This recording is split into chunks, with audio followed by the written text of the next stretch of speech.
What's going on, guys? Darth AiM here, coming at you with a gameplay commentary on the map Carbon.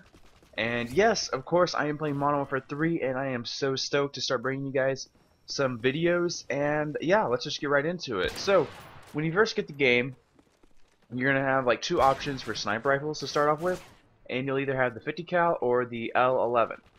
So now each have a little bit of a trade-off, as you know. To me, the Barrett feels like kind of like a Barrett between like Call of Duty 4 Barrett and the Modern Warfare 2 Barrett, just a little bit in the middle. And obviously, it always has the advantage that it is semi-auto, so it makes it just a little bit easier to, you know, if you get in a tight situation, to kind of spray down.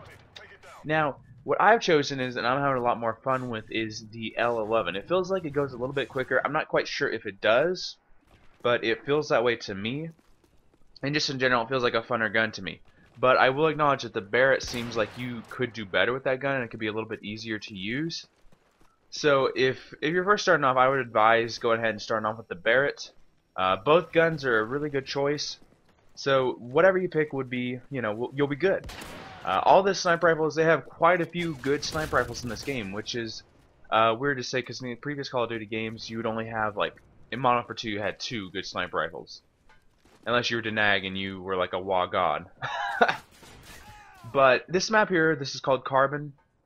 It's kind of like, for me, this is kind of awkward map. I really don't like it too much. It's kind of weird. Just in general, I'm playing free for all. You know, just the same general tips in free for all. Stick to the sides of maps. Don't, you know, run out to the middle. The reason you want to stick to the sides is because when you stick to the sides, you're always keeping a wall to your back. So it's kind of taking away an angle in which the enemy could come at you or could potentially shoot you in the back, which is generally what happens in free-for-all, that where most of your deaths will come from, if you're a strong gun player, is from the back. So what I try to do is I try to keep the entire field in front of me. If I keep everything in front of me, then I can't get shot in the back, and thus, you know, that just eliminates one way for me to die, which is what I'm trying to do here. I'm just trying to start winning some free-for-alls, trying to do good. So that is kind of my objective here. And the bounce and betties are back. That was, I don't know. I haven't actually been killed by the bounce and betty too many times yet, so I haven't seen it overused. Obviously, it is the first night of the game being out, so not too many people know what's going on. Not too many people really probably got the bounce and betties out, but I'm not quite sure if that's going to be kind of like a problem as it was in World at War when you had the bounce and betties, because in World at War the bounce and betties were so OP.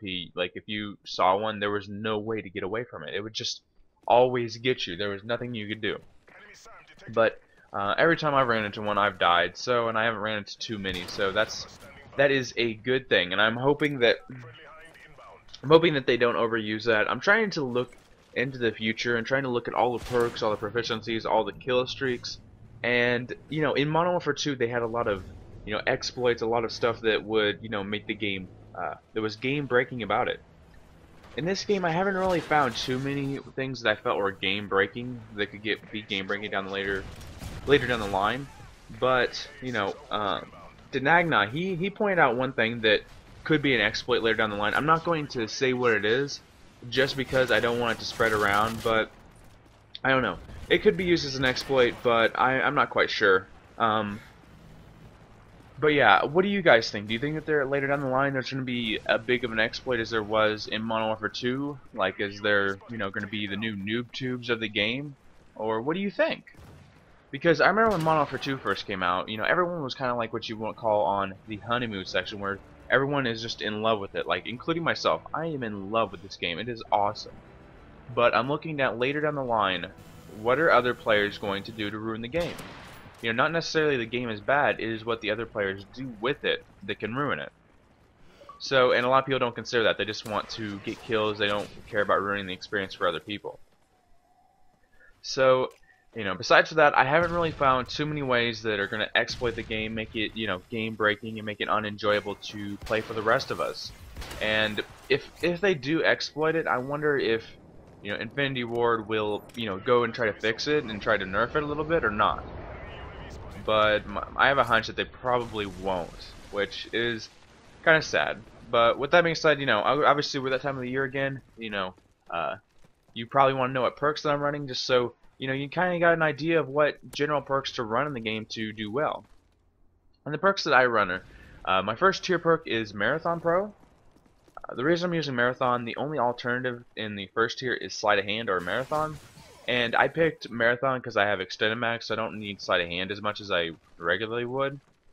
And I just generally like to run around a lot and be mobile and not have to wait. And in this game, it seems like you run a lot slower, so that's why I'm using Marathon. Second tier perk, the only real option is Sleight of Hand Pro, is Quick Draw. Oh god, I fell there. Quick Draw, which is basically Sleight of Hand Pro for Modern Warfare 2. And you know, if you like marathon sniping, I'm sure there's another alternative for you. Now the last one is I'm using a steady aim. The only reason I'm using this perk is at the level I'm at, there's not really any good alternatives. You know, I would usually use Ninja, but I don't unlock Ninja till the later levels. So I'll just like, I'll use steady aim, and I really like steady aim a lot. You know, a lot of people give it a bad rep. I really don't see why. I mean, it's kind of used if you're in those sticky situations just to no-scope somebody. And it doesn't make you a bad player at all. Anyway, I hope you enjoyed this gameplay. This has been Darth AiMbot. See you later.